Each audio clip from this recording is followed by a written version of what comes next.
브랜비어 시청자 여러분, 오늘은 다소 좀 독특한 주제를 가져와 봤는데요. 이 토론토 대학이 만든 다운타운 리커버리 랭킹이라는 게 있어요.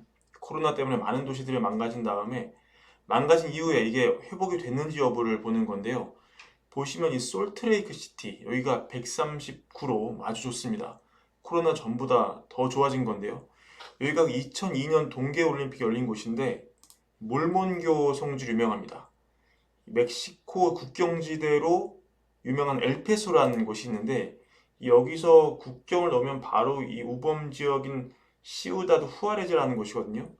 진짜 미립국 많은 곳이고 범죄도 많고 위험한 곳인데 여기도 보시면 상당히 회복을 했어요. 107이죠. 그리고 잘 아시는 호놀룰루, 라스베가스도 상당히 올라온 것을 볼 수 있습니다. 여러분 꼴찌가 어딘 것 같습니까? 꼴찌. 꼴찌가 놀랍게도 샌프란입니다. 샌프란시스코. 굉장히 유명한 도시죠. 미국 서부에 정말 따뜻하고 살기 좋은 그런 도시. IT 사업의 성지로 불리던 샌프란시스코. 여기가 32가 나와서 꼴찌고요. 과거 도시 기능의 3분의 1도 못하는 겁니다. 망한 거죠. 도대체 왜 이런 걸까요?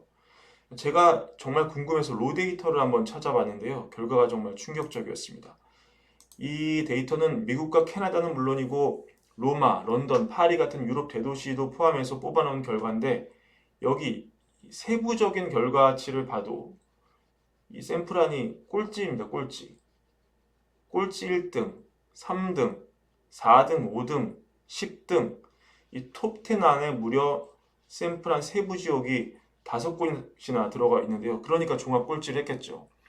도대체 이 샌프란에서 어떤 일이 벌어지길래 이 지경이 됐는지 실리콘밸리에 나가 있는 이덕주 특파원님 한번 연결해 보겠습니다. 이덕주 특파원님, 샌프란시스코가 예전 같지 않다는 얘기가 많던데. 제가 최근에 이제 샌프란시스코에 행사 취재를 위해서 몇 번 간 적이 있었는데요. 그 관광지나 이제 오피스들이 밀집해 있는 지역에 그 홈리스들이 있는 것을 볼 수 있었습니다. 네. 그리고 이제 홈리스들이 그냥 단순히 길거리에서 자는 게 아니고 뭐 직접 그 길거리에서 뭐 주사기로 마약을 투약한다든지 아니면 이제 약간 마약에 취한 상태로 뭐 소리를 지르거나 그런 일이 상당히 빈번하게 발견할 수 있습니다. 아, 약간 네. 마약을 한 것 같은 사람들이 바닥에 네. 쓰러져 자고 있는데 그게 사람들이 관광지나 오피스 빌딩 바로 근처에서 그런 사람들이 있습니다. 그래서 뭐 여기서는 아예 뭐 그 밖에 돌아다니지 말라는 그런 얘기가 이제 여기 오는 사람들마다 항상 하고 있고요. 뭐 네. 자동차에 이제 물건을 이제 두고 내리면은 홈리스들이 이제 유리창을 부수고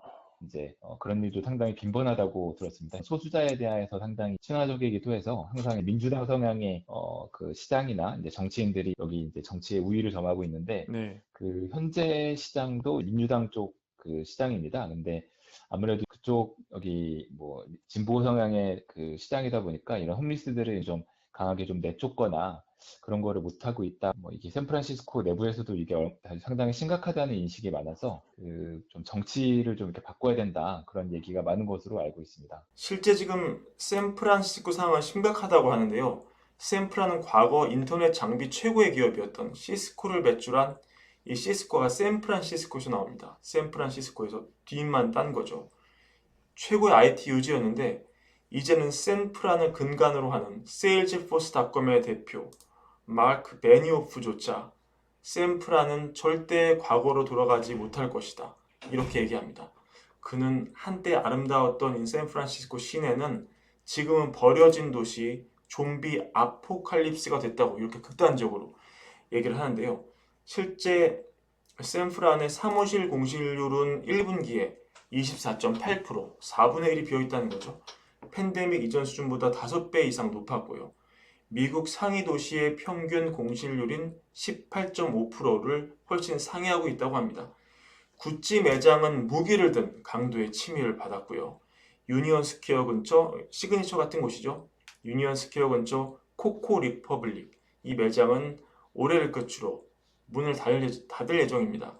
샌프란 한복판에 있던 AT&T 플래그십 스토어 역시 문을 닫는 준비를 하고 있습니다. 한 유튜브가 찍은 샌프란 최근 광경인데요. 이렇게 보시면 굉장히 노숙자가 많은 것으로 한눈에 알 수가 있고요. 이렇게 밤이 되면은 차량 주차된 거 옆에 노숙자가 쳐놓은 텐트가 질비해 있습니다. 이렇게 거리에 대낮에도 노숙자분들이 많이 있는 것을 볼 수 있고요. 최악의 상황은 이분한테 이제 인터뷰를 한 거예요. 네가 겪은 것 중에 가장 최악의 상황은 뭐였냐? 그렇게 물어보니까 이분이 나는 8번 칼에 찔리고 4번 총을 맞았다. 이렇게 얘기를 합니다. 얼마나 상황이 심각한지 한눈에 알 수가 있습니다. 아까 이덕주 특파원이 얘기했지만 이제는 샌프란 내부에서조차 민주당 시장에 대한 비판 목소리가 나오고 있다고 하는데요. 샌프란 특유의 어떤 그 진보적인 열린 교육, 예를 들자면 뭐 LGBTQ 같은 그런 교육 이런 것들에 거부감을 느끼는 분도 늘어나고 있고요. 제가 이걸 개인적으로 나쁘게 생각하는 건 아닙니다. 이게 워낙 민감한 문제이기 때문에. 그리고 이 단적으로 이 분위기를 볼 수 있는 게 이 캘리포니아의 분위기.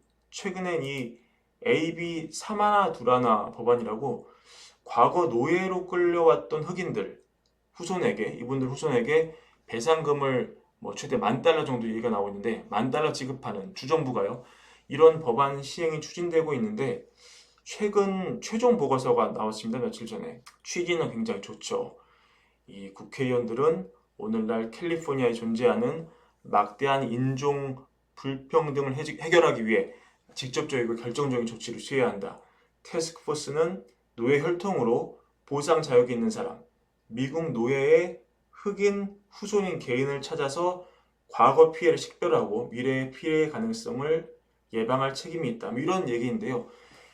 이 한인분들, 이런 분들 같이 최근에 이민을 가신 분들은 당연히 이분들이 과거에 고생한 건 알죠. 고생하고 정말 말도 안 되는 일을 겪은 건 맞죠. 당연히 다시는 벌어지지 말아야 할 끔찍한 범죄인 건 맞지만 이게 노예제도가 1619년부터 뭐 1865년까지 존속을 했는데 이분들의 희생을 그때 우리 조상은 미국에 살지도 않았는데 지금 후손에게 세금으로 돈을 주는 게 맞느냐 이런 비판 목소리가 커지면서 한인분도 또 교육에도 조금 안 맞는 것 같고 이런 정치적 분위기도 조금 그런 것 같고 그래서 많이 이탈을 하고 있다고 합니다.